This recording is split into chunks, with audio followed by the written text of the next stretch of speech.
Hello students, आज 7.3 का तीसरा क्वेश्चन यहाँ से शुरू करेंगे। एक त्रिभुज ए बी सी की दो भुजाएं ए बी और बी सी तथा माध्यिका ए एम। माध्यिका क्या होती है? जैसे ये कहा है कि ए एम माध्यिका है, तो माध्यिका का क्या गुण होता है कि माध्यिका जो ये वाली भुजा है, सामने वाली भुजा, इसको दो बराबर भागों में बांटती है। कहने का अर्थ है कि बी एम एम सी के बराबर हो जाएगा, या दूसरे शब्दों में कहें तो बी एम बी सी का आधा हो जाएगा, या एम सी बी सी का आधा हो जाएगा। मतलब बी एम एम सी दोनों बराबर हिस्से हैं। ये ए एम अगर माध्यिका है तो भुजाएं ए बी और बी सी तथा माध्यिका ए एम क्रमशः एक दूसरे त्रिभुज की भुजाओं पी क्यू और क्यू आर तथा माध्यिका पी एन के बराबर हैं। क्या क्या बराबर दिया हुआ है? ए बी पी क्यू के बराबर दिया हुआ है, ठीक है। बी सी क्यू आर के बराबर दिया हुआ है और माध्यिका ए एम पी एन के बराबर दी हुई है। दर्शाइए कि त्रिभुज ए बी एम सर्वांगसम है त्रिभुज पी क्यू एन के। ए बी एम ये वाला त्रिभुज लेना है, ये किसके सर्वांगसम दर्शाना है? पी क्यू एन त्रिभुज के। और इसी तरह ए बी सी और पी क्यू आर ये दोनों त्रिभुज भी सर्वांगसम दर्शाने हैं, ठीक है।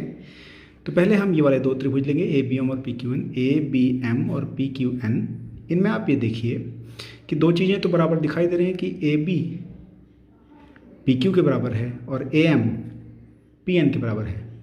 लेकिन इसके अलावा तीसरी ना तो कोई कोण दे रखा है बराबर और ना ही कोई भुजा दे रखी है।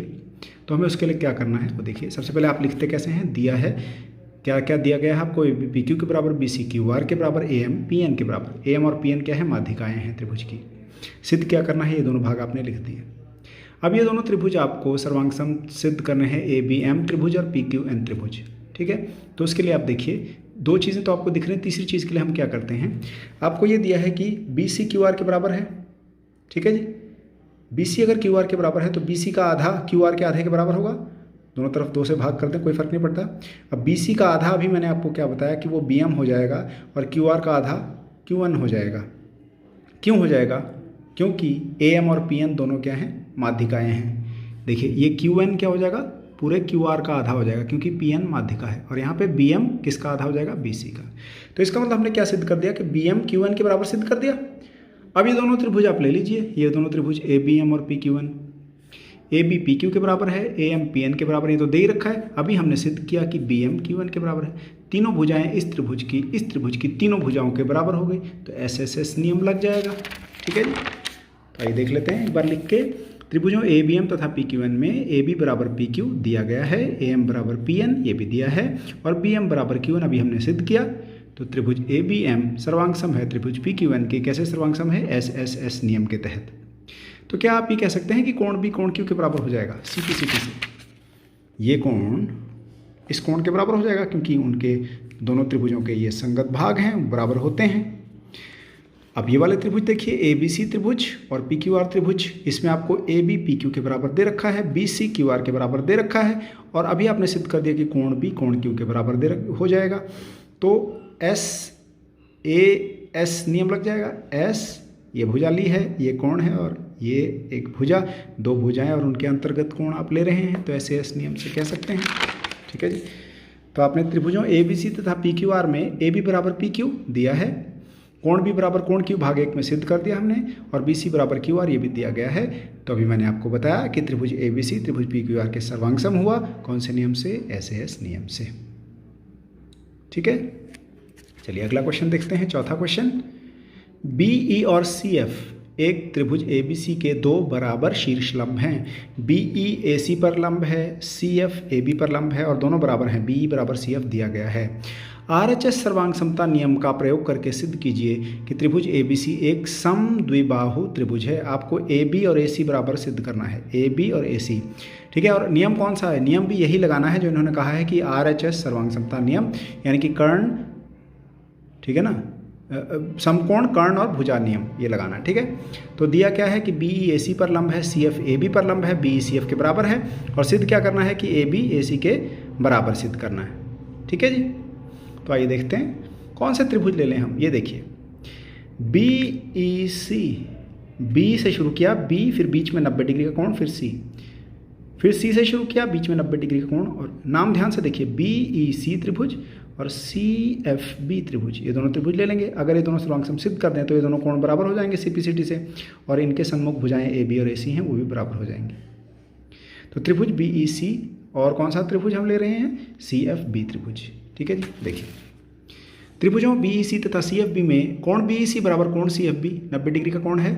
ठीक है, कोण BEC बराबर कोण CFB 90 डिग्री का है। ठीक है, और ये दोनों ही त्रिभुज BC पर खड़े हैं, यानी कि उभयनिष्ठ है BC। यहाँ पे अगर BC है तो यहाँ क्या है CB, तो आप क्या लिखेंगे BC बराबर CB उभयनिष्ठ भुजा। इसके अलावा BE बराबर CF तो दे ही रखा है आपको।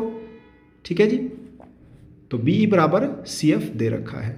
ठीक है जी, तो ये दोनों त्रिभुज क्या हो गए, सर्वांग सम हो गए। कौन से त्रिभुज, त्रिभुज BEC किसके सर्वांग सम हुआ, त्रिभुज CFB के हो गया सर्वांग सम। तो उससे क्या होगा, कोण C बराबर कोण B के बराबर हो गया, क्योंकि ये संगत भाग हैं। कोण C, ये वाला पूरा कोण कौन से त्रिभुज का हिस्सा था, ये BEC का था, और ये पूरा कोण किस त्रिभुज का हिस्सा था, त्रिभुज CFB का हिस्सा, तो ये कोण इसके बराबर हो गया। इस B कोण के सम्मुख भुजा है AC, C कोण के सम्मुख भुजा है AB, और आप जानते हैं कि सम्मुख भुजाएं जो बराबर कोण हैं उनकी सम्मुख भुजाएं भी आपस में बराबर होती हैं।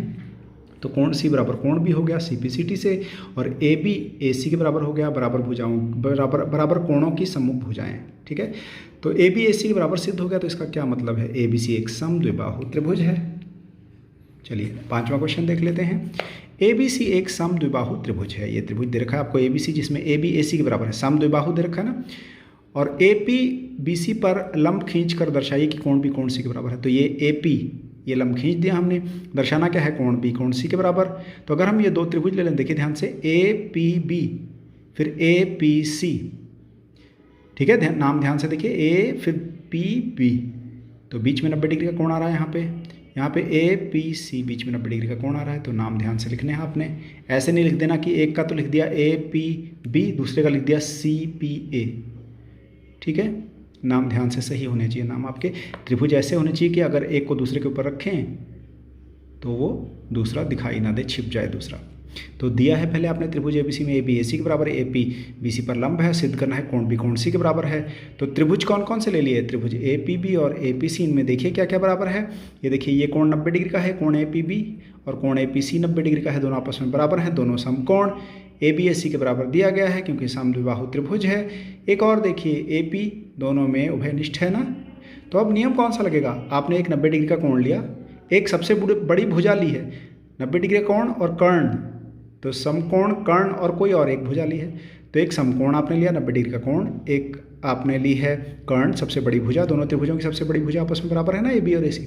और उसके बाद कोई भी एक और भुजा, चाहे AP होती या BP PC के बराबर होती, तो AP AP के बराबर है, उभयनिष्ठ है, तो दोनों त्रिभुज सर्वांग सम हो गए। तो कोण B कोण C के बराबर हो गया। ठीक है, कौन से नियम से सर्वांग सम हुए दोनों त्रिभुज, देखिए RHS नियम से। तो कोण B कोण C के बराबर हो गया CPCT से, क्योंकि सर्वांग सम त्रिभुजों के संगत भाग भी बराबर होते हैं। ठीक है जी, तो आइए देख लेते हैं आज का आपका होमवर्क क्या है। होमवर्क आपके ये दो क्वेश्चन हैं, बड़े ध्यान से करने हैं आपने दोनों। ठीक है, एक ये है और दूसरा ये क्वेश्चन है।